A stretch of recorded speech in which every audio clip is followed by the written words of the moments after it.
Hey guys, my name is FJ, and I am the co-founder of a data analytics company called Imply, which is based in the San Francisco Bay Area. So today I wanted to talk to you guys about an open source project that I work on called Apache Druid. And this talk is, I think first part is pretty high level, kind of just talking about the motivation behind Druid. And the second part of the talk is going to go into a little bit more technical details about the project. A little bit about me. So as I mentioned, I'm the co-founder and CEO of Imply. Prior to founding Imply, in a previous life, I was an architect and a developer before that. Most of my background is in distributed systems and distributed computing. And in particular, back when I was writing code, I'm one of the creators of this open source project called Apache Druid. Just a quick show of hands here. How many people are actually technical in the audience? Okay, so quite a fair amount, which is awesome. And how many people have worked with kind of different types of big data technologies like Hadoop, Spark, and Kafka, and others? Okay, great. So quite a few folks in the audience. Have folks here, just one more show of hands, has anyone here heard of Druid before? Awesome. Okay, so quite a few folks, which is always great to see. Right, so Imply is a data analytics company. It was founded in late 2015. We've been at it for over 3 years now, about 3.5 years. Imply is known as an open core company. And what that means is a huge part of our technology is open source. The code is available, you can download it, you can run it, there's really no restrictions on it. And in particular, the reason why I asked about Druid is this project, Apache Druid, is the heart of Imply. It's the core engine of our product. And it's where I actually want to focus the discussions. Like, what is this project? What does it do? What is the value out of it? So Apache Druid, why do we create it? Why does it exist? I really like this tweet from this Twitter account that unfortunately stopped tweeting a few years ago, but it had some real gems in there. And this tweet in particular says, in startup, we have great capacity for turnout solution. Please send problem, we are pay good money. And I really like this tweet from DevOps Borat because it's a reminder that when you're an engineer, when you're someone technical, when you try and build systems, there should be some sort of problem that you're looking to solve. So back when I was a developer, I was actually part of a San Francisco startup called Metamarkets, which I'm not sure if people have heard of before. It never got very big, and it doesn't exist today. Now it's actually a part of Snapchat. But I was a very early stage employee at this company called Metamarkets. And what Metamarkets was trying to do was trying to build an analytics application targeted for digital advertisers. So this tiny startup that I joined was trying to collect a bunch of data about people viewing ads and people clicking on ads, and then providing a UI where people could understand what user engagement looked like and how they could optimize their advertising campaigns. Druid was actually initially created for this use case. It was created because the volume of data we were dealing with was reaching millions of events per second and hundreds of billions of events per day. And we were trying to intake all this data and then also provide an application that was going to get used by thousands of users, sometimes concurrently. And before we actually started working on Druid, we had this idea of trying to create this advertising product. And as a 5-person startup, we were looking at different technologies to use to power this type of application. So we tried all different types of databases. We tried different systems in the big data ecosystem. And what we found was all of them kind of fell apart. So as a 5-person startup, we did a very crazy thing and decided to try and build our own database. And Druid was the result of that. Druid was the first lines of it was started in 2011, so it's actually been a few years. At one point, it was like the 2 of us working on it, and it was just me working on it, and then a bunch more people actually joined the team. Since Druid is open source, I think in late 2012, it has expanded to many different verticals and many different types of use cases. So today, these are some of the, I think, public companies. All these folks have talked about using Druid at one point or another. You can find this technology really in a lot of different verticals, a lot of different companies, for a lot of different use cases. So what is Druid? What is its value add? And I thought to kind of explain what this project is and how it works, I would actually talk a little bit about how I've seen the evolution of data infrastructure. So where do we come from and where are we going? So I call this the old world. The old world technology, in my eyes, is the canonical data warehouse. I'm pretty sure that every single one of your companies has a data warehouse somewhere within the company. There's a lot of legacy data warehouse vendors like Oracle, Teradata, SAP, Vertica, many others that have built very successful businesses off of this notion of a data warehouse. If you're not familiar with data warehouse, if you're not familiar with the old world, basically what data warehouses are like kind of core analytic systems where people would dump all different types of data. And they're effectively databases. They're databases that are very much designed from the ground up for analytics. So you would see, people use data warehouses for everything they can imagine. Analytics, reporting, data mining, powering dashboards. Every sort of analytics use case at the core really was about a data warehouse. So over the course of the last 10 years, I think data warehouses have really evolved and changed. Data warehouses have been around for decades, but over the course of the last 10 years, there's been a lot of innovation in the space. And this innovation is really driven by two movements. So one is public cloud has been getting a lot more popular. Vendors like Amazon, like Google, like Microsoft, they're all offering kind of different analytic tools in the cloud that follows relatively the same type of architecture. The other kind of movement that has gotten pretty popular is the open source Hadoop movement. So in the Hadoop world, there's a lot of different types of open source technologies, but they also follow the same overall architecture. This architecture is, I think, nowadays most commonly known as a data lake architecture. So the idea is you actually have a separation between where your data is stored and then the engines that crunch the data. So you might, the central storage location is called the data lake, and now you have different kind of query systems talk to the same underlying data lake. So you've seen more modern data warehouses like Snowflake and many others being offered by the public cloud providers that basically follow this model.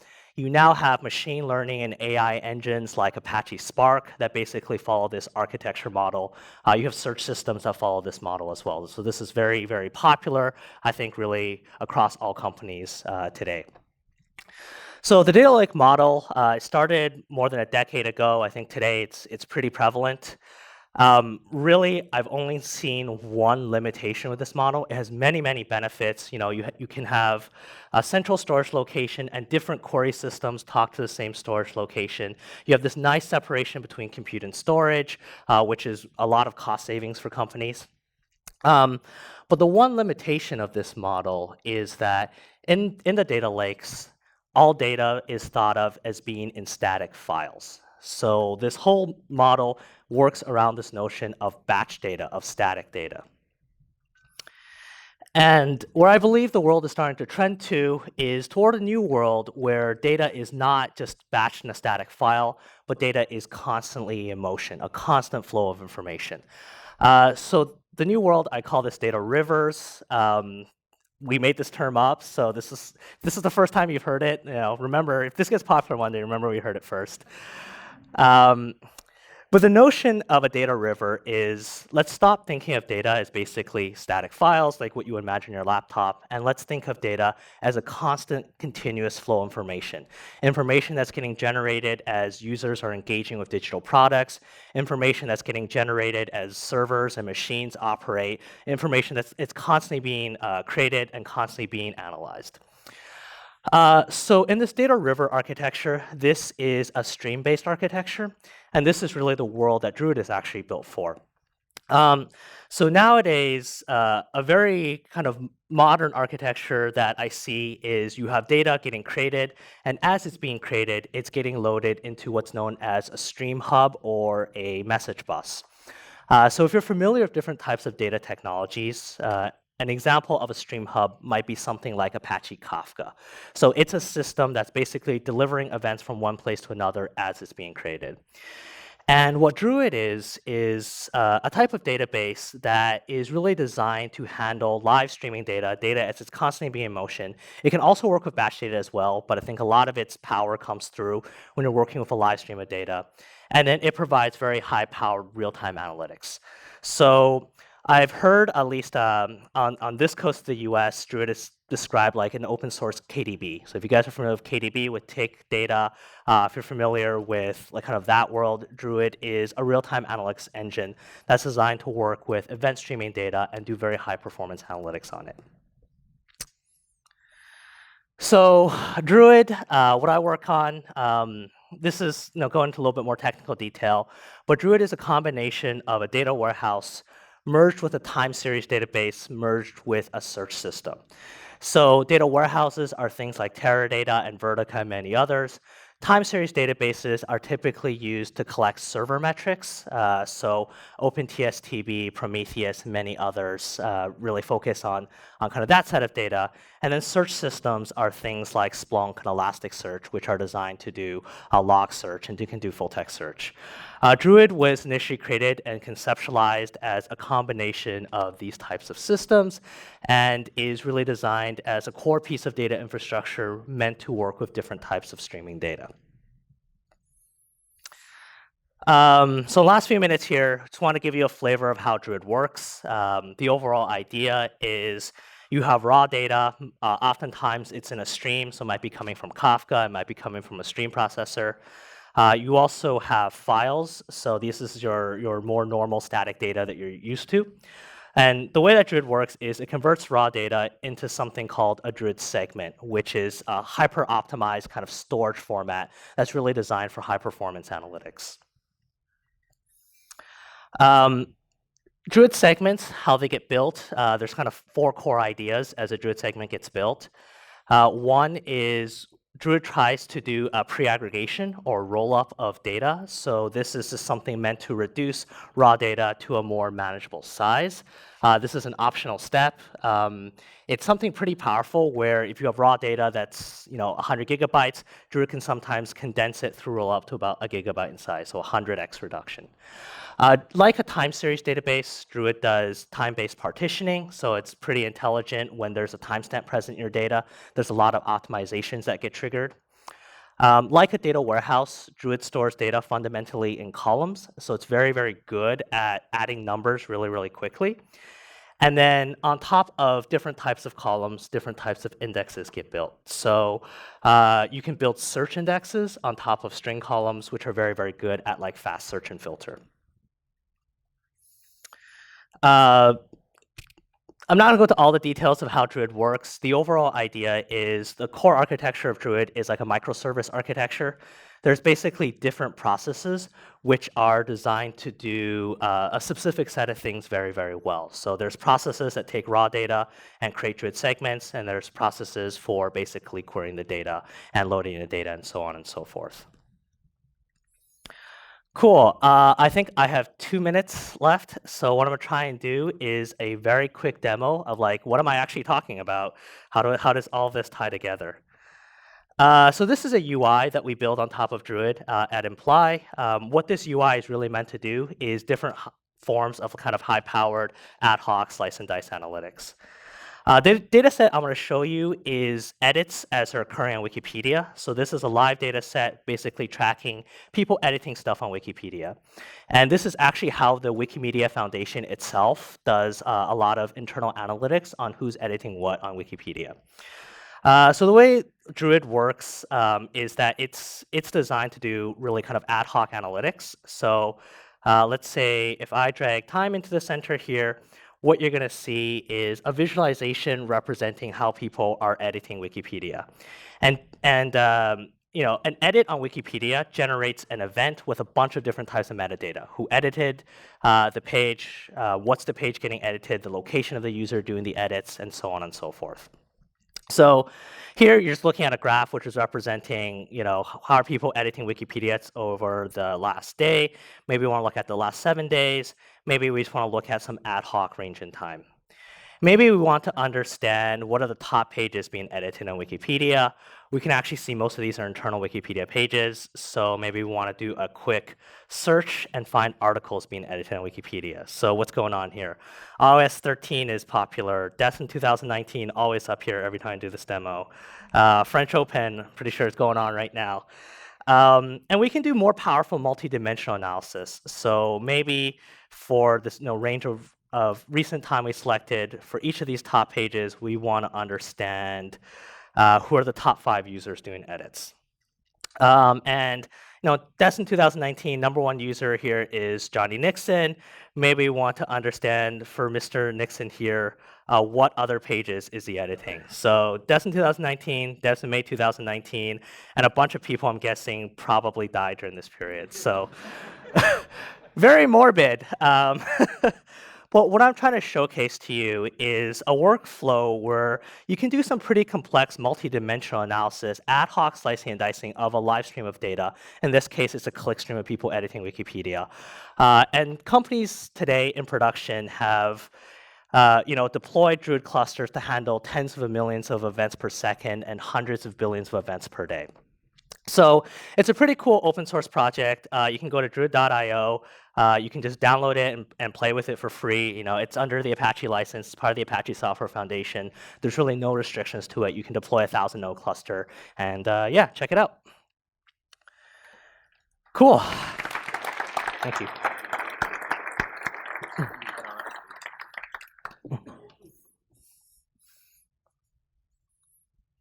Thank you.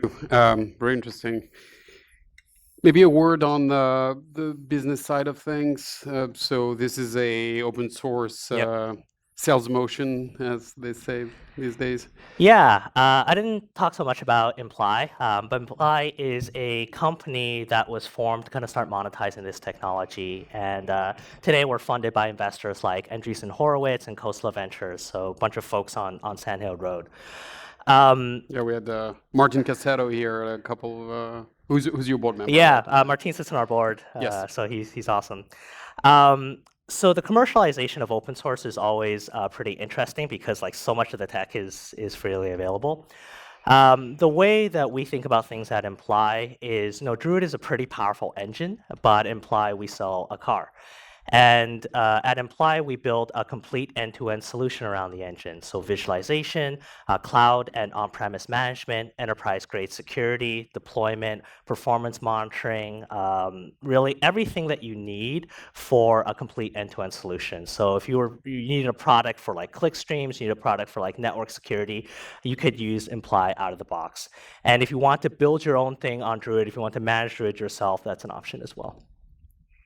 Great. All right, let's open up to people if anybody has any question. One over there.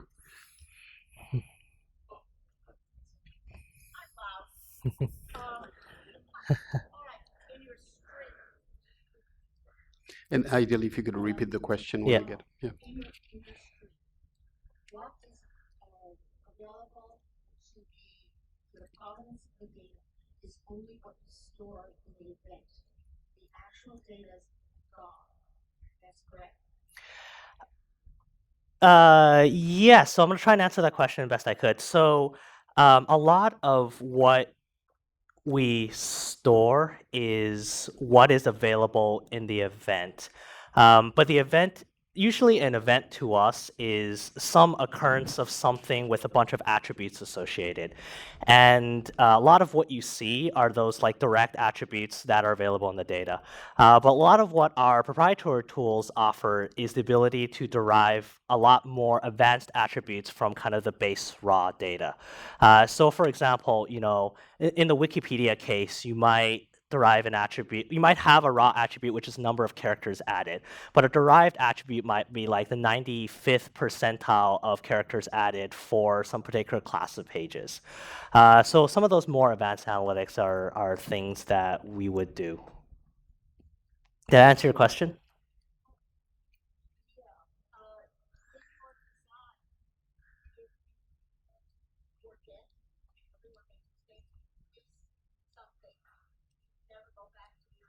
Okay. Can you design if you miss something, you can never go back to the original? Yeah. So the question is, actually, people miss stuff all the time. We're actually you can replay streams basically into this system. So if you make a mistake, you want to replay a batch of data, that's actually okay as well. So in the real world, mistakes happen all the time. Batch updates are something that we do support out of the box. There's another one over there. But one from me then. Talk about maybe the competitive landscape. I mean, streaming has heated up quite a bit over the last few years. Yeah, no, it's pretty interesting. I remember writing papers about this, like in 2014, where it was not hot at all. Nobody knew what I was talking about, but not the case anymore. The largest competition we probably see are more traditional data warehouses. We see a lot of people trying to shoehorn in various use cases into legacy data warehouses where, data warehouses, one, they're not built for like kind of live streaming ingestion. And then two, a lot of their workflows are around generating kind of these large static reports versus the more kind of dynamic ad hoc exploration I was trying to showcase. Great. All right. We're perfectly on time. Thank you so much. This was terrific. Thank you. Yeah, thanks, guys.